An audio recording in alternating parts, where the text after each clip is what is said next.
Welcome to this deep dive on LeetCode problem number 226, Invert Binary Tree. In this video, we will explore exactly what it means to invert a binary tree, analyze all provided examples in detail, examine different approaches to solve the problem including both depth-first and breadth-first strategies, and walk through Python and Java implementations side by side. You will also see thorough step-by-step trace walkthroughs with several cases, discuss time and space complexity, and pick up some common interview tips along the way. Whether you are preparing for coding interviews or sharpening your understanding of trees, this lesson will provide everything you need. Let's get started with the problem statement and all given examples. Let's look at the official statement for LeetCode problem number 226, Invert Binary Tree. You are given the root of a binary tree and asked to invert the tree.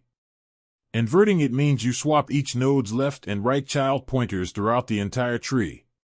For the first example, the tree rooted at 4 has a left child of 2 and a right child of 7. When the tree is inverted, 4's left and right switch, so its left becomes 7 and right becomes 2. Their own subtrees are likewise inverted, so 7 swaps 6 and 9, and 2 swaps 1 and 3. The output tree uses the same node values organized in this new structure. The second example shows a simpler tree with nodes 2, 1, 3. Here, inverting swaps their positions beneath the root. The third example highlights a key edge case. If you receive an empty tree, the output remains empty. The constraints remind us that the tree size is at most 100 and values are from -100 to 100.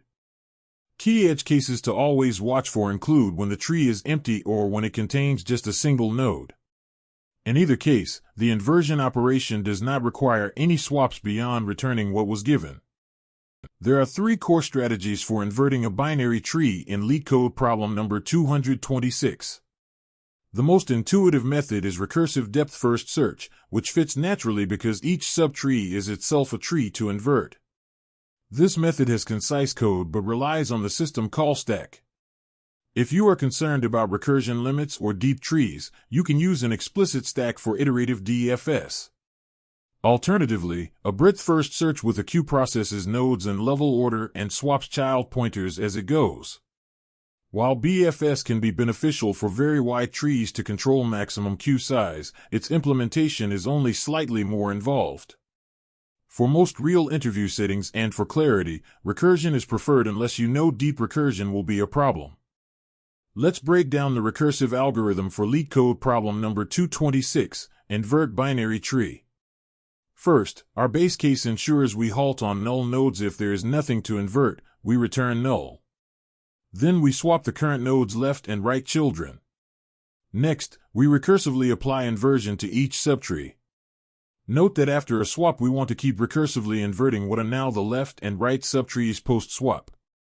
Leaf nodes, which have no children, remain leaf nodes after swapping their null pointers. Ultimately, this process acts from leaves upwards, inverting at every level and returning the fully inverted root at the end. This is the Python implementation for LeetCode problem number 226. The function takes the tree root as input. If the root is none, it returns none immediately. Otherwise, it swaps the left and right children of root in place. Then, it recursively calls invert tree for the new left and right children.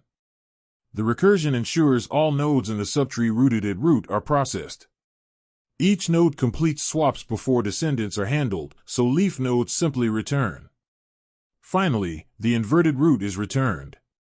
Here's the Java implementation for LeetCode problem number 226.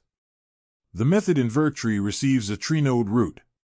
If root is null, it returns null immediately. Otherwise, it uses a temporary variable to swap root's left and right children. It then recursively inverts the left and right subtrees. After processing, it returns the root.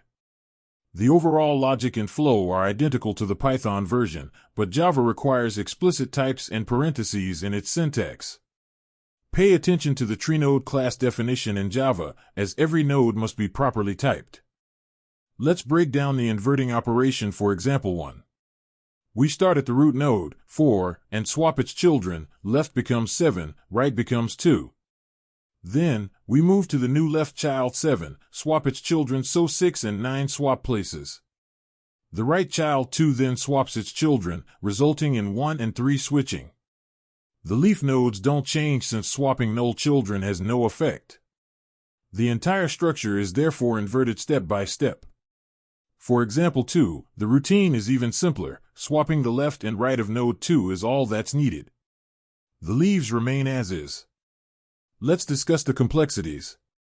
For any approach in LeetCode problem number 226, we must visit each node a single time to perform our required swap, so time complexity is O, n, where n is the total number of nodes.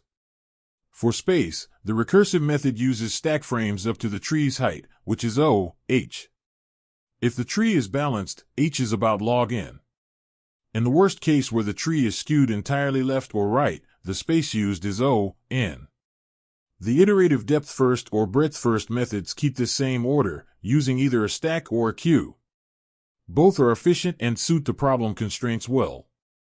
For LeetCode problem number 226, interviewers often explore variations such as building a new inverted tree rather than modifying in place. Always check for nulls to prevent crashes.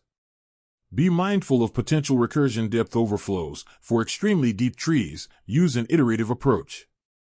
Related problems include LeetCode problem number 101, Symmetric tree, and 100, Same tree, where tree traversal and transformation are practiced.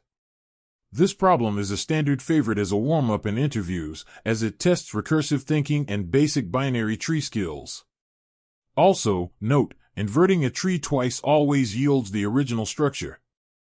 That's the end of this tutorial. I hope you found this explanation helpful for understanding the solution to this LeetCode problem. If you enjoyed this content, please consider subscribing to the channel for more coding tutorials and solutions. Feel free to leave a like if this video helped you, and don't hesitate to comment with any questions you might have. Thanks for watching, and happy coding!